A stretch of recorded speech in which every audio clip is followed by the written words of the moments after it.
আসসালামু আলাইকুম, কেমন আছেন? আশা করি ভালো আছেন। আমি নজরুল ইসলাম ফুডওয়াচ থেকে। সো আজকের দেখাবো আমি এক ওই গাছি ভাইয়ের বাসায় আসছি। আপনারা যারা তালের গুড় পছন্দ করেন, খেজুরের গুড়, এখন তো খেজুরের গুড় নেই, সেই জন্য তালের গুড় আসছে। তো আপনাদের আমি গ্রাম থেকে, একেবারে গ্রাম থেকে তালের গুড় দেওয়ার চেষ্টা করব। যারা তালের গুড় পছন্দ করেন, তালের গুড় কতটা সুস্বাদু যারা খাননি তারা বোঝেন না, জানেন না। তো আমার কাছ থেকে নিয়ে খাবেন, তাহলে টেস্টটা অবশ্যই বুঝবেন যে কেমন টেস্ট। তো আজকে দেখাবো যে কিভাবে তারা রস জাল দেয়, তারপরে কিভাবে রস নামায় গাছ থেকে, তারপরে গুড় তৈরি করে।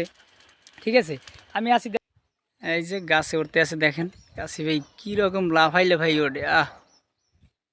হ্যাঁ, ওটা ওটা অনেক বড় গাছ, মানে তাকান এটা তিনতলা বিল্ডিং এর মতো উঁচু, বুঝছেন? এই দেখেন অবস্থা কি। হুম, আমার তো ভয় লাগে, আমি পারবো না অর্ধা উঠতে, বুঝলা? দেখেন প্রত্যেকটা দুই হাতের মাথায় মাথায় একটা বান্ধা, একটা লাডি বা কষা, এগুলো বান্ধা। এই দেখেন, আসলে যারা খাঁটিটা চায় তারা, যারা গ্রাম থেকে সরাসরি দেয় তাদের থেকে নেওয়া উচিত, বুঝছেন? নাইলে কিন্তু খাঁটি পাওয়া কঠিন। আমি থাকি গ্রামে, দেখে দেখে তারপরে গুড় সংগ্রহ করি। যাদের গুড় ভালো তাদেরটা নেই, যাদেরটা ভালো না তাদেরটা নেই না। হ্যাঁ, এই যে হাঁড়ি এখন আবার এই ধুইতে আছে, দেখেন মানে খুব পরিষ্কারভাবে ধুইয়া তারপরে এই গুড়টা তৈরি করা হয়। কোনো রকমের অপরিষ্কার পরিচ্ছন্ন থাকে না, একেবারে পরিষ্কার পরিচ্ছন্নভাবে। দেখেন এইটা ধুতে করছে, কোনো ময়লা নাই, কিছু নাই। প্রত্যেকটা হাঁড়ি ধুইবে তারপরে আবার পাতবে। হ্যাঁ, এরপরে গুড় তৈরি হয়। গুড় তৈরি করাটা একেবারে সহজ না, বুঝছেন, কিছুটা কঠিনও আছে,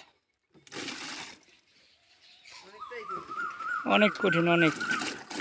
যে প্রত্যেকটা হাঁড়ি সকালে বিকেলে দুইবার ধুতে করে, তারপরে হালকা একটু চুন দেয় যাতে গরমের সিজন তো, যাতে নষ্ট না হয়। এখানে এই চুনে কোনো রকমের ক্ষতি করে না, হালকা একটু চুন দেয়, দেখেন। আর এই চুন কিন্তু রসের সাথে যায় না, চুন কিন্তু নিচেই থাকে। হ্যাঁ, চুনটা, হ্যাঁ, তারপরে ওই যে সময় উতলো হয়, মানে ওই ফানা হয় জাল দেওয়ার সময়, ওই সময় আবার ফানা ফালাইলে চুনেরই থাকে না, বুঝছেন? এভাবেই তালের রসের গুড় তৈরি করা হয়, তালের রস দিয়ে। এখন আবার এগুলো এই যে টৌকোয় বাইন্দে দিবে, এই এখন টান দিয়ে উপরে উঠবে, পরে এগুলো আবার পাতবে। ঠিক আছে, এখানে একটা তাল গাছ 50 আর 60 হাত এরকম লম্বা, এগুলো বাইয়ে বাইয়ে উঠতে হয়, অনেক কঠিন কাজ। এই এলাকায় কিন্তু দেখেন অনেকটাই তাল গাছ, ওই এই বাড়িতে প্রায় মনে হয় 10 থেকে 15টা তাল গাছ আছে, তাই না? 30টি আছে, সরি 30টি আছে তাল গাছ। দেখেন ওই যে তাল গাছ, 10টা কাটে হেরা। হুম, কয় কেজি মিডে হয় 10টায়? গুড় হয় কয় কেজি আনুমানিক? 10 কেজি, 10 কেজির মতো যদি ভালো হয় রস, তাহলে গুড় 10 কেজি বানানো যায়, বুঝছেন? আমি আছি, দেখেন এই যে রস, এই যে ইয়েতে আছে তাফালে ডোঙ্গায়, আমাদের এলাকায় ডোঙ্গা বলে। এই বর্তমানে দেশে একটু আগে কিছুটা উতলেছে, ফেনা হয়েছে, এরকম জাল এই ফেনা উঠেই ফেলাই দেবে। হ্যাঁ, দেখেন অনেক পরিষ্কার পরিচ্ছন্নভাবে কিন্তু এটা করা হয়, বুঝছেন? তো এই জাল দিতে আছে, আপনাদের ব্যাক ক্যামেরায় এই দেখেন এই যে এই জাল দিতে আছে, ওই ওইটা একটু দেন তো, এই দেখেন একেবারে পিওর রস। এই হালকা একটু সাদা টাইপের এই রসটা হয়ে থাকে ওই তালের রসের। ঠিক আছে, আর বিকেলের রসটা এর চেয়েও ক্লিন। ডেলি কিন্তু 2বার এইভাবে রস করে নামায়, বুঝছেন? 2বার। দেখেন মানে আমাদের গ্রাম, আমাদের বাড়ি এই গ্রামে, দেখেন এই গ্রাম একেবারে সব, এদিকে তাল গাছ, এই যে খেজুর গাছ। হ্যাঁ, আমার বাসায় কিন্তু এই গ্রামে, এই ভাই ব্রাদার তারা আছে, এই গাছ কাটে, গাছ কাটে তারপরে রস নামাইয়ে ইয়ারে। দেখেন এই একটা এইটা এইটা করছে, এতে কোনো ভেজাল নেই। ভেজাল কীভাবে দিতে হয় সেটাই এরা বুঝে না, বুঝছেন? একটু দূরে যাই, ধোয়া হইতেছে। এই দেখেন এই একেবারে 100% পিওর, এতে কোনো ভেজালের অংশ নাই। হ্যাঁ, এটা হলো পাটালি। তো আপনাদের পাটালি দিয়ে করতে অনেক কষ্ট, পাটালি দিয়ে দিতে পারি কিনা জানি না, কিন্তু পাটালি কাটা যাবে, এইরকম গুড় আপনাদের দেওয়া যাবে। যদি কারো লাগে অবশ্যই আমাদের মেসেঞ্জারে নক করবেন অথবা হোয়াটসঅ্যাপ নাম্বারে নক করবেন।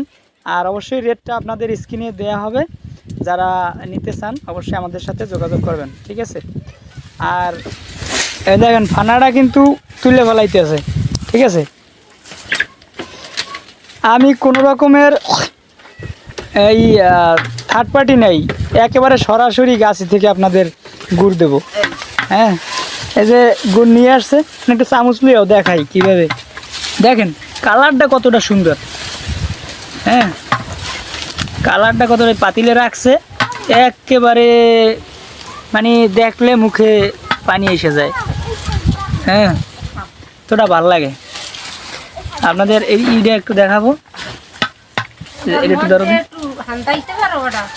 এই দেখেন, এই দেখেন, এই একেবারে শক্ত, এই দানাদার দানাদার, এই দানা পড়ছে কত বড় দেখেন একটা। এই এটা কিন্তু আস্তে একেবারে, এটা আসলে ওই আছে না আখের গুড়, আখের গুড়ের চেয়েও কিন্তু এগুলো ভালো খেতে, বুঝছেন। আখের গুঁড়ো কিন্তু অনেক সময় একটু লবণ লাগে, কিন্তু এটা কিন্তু লবণ লাগবে না কোনো। এই এই দেখেন অবস্থা কি। আসলে কি অনেকে বলে যে ভেজাল টেজাল, এগুলো আমরা বুঝি না ভেজাল কি দিয়ে বানায়, কি দিয়ে ভেজাল করে। গ্রামের মানুষ একেবারে সরল সোজা, তারা যে ভেজাল দেয় কি রে কি কয় ভেজাল কি কি দিয়ে বানায়, এগুলো আসলে বুঝে না, ঠিক আছে।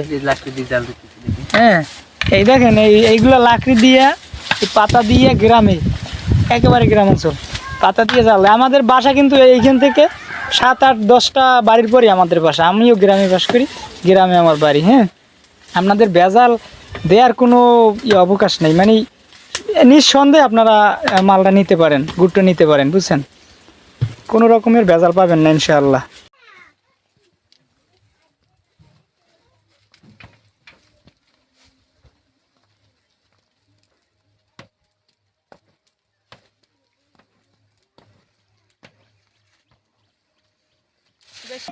এটা জুড়ানোর পরেই আপনার বয়মে ডালা হবে। হ্যাঁ,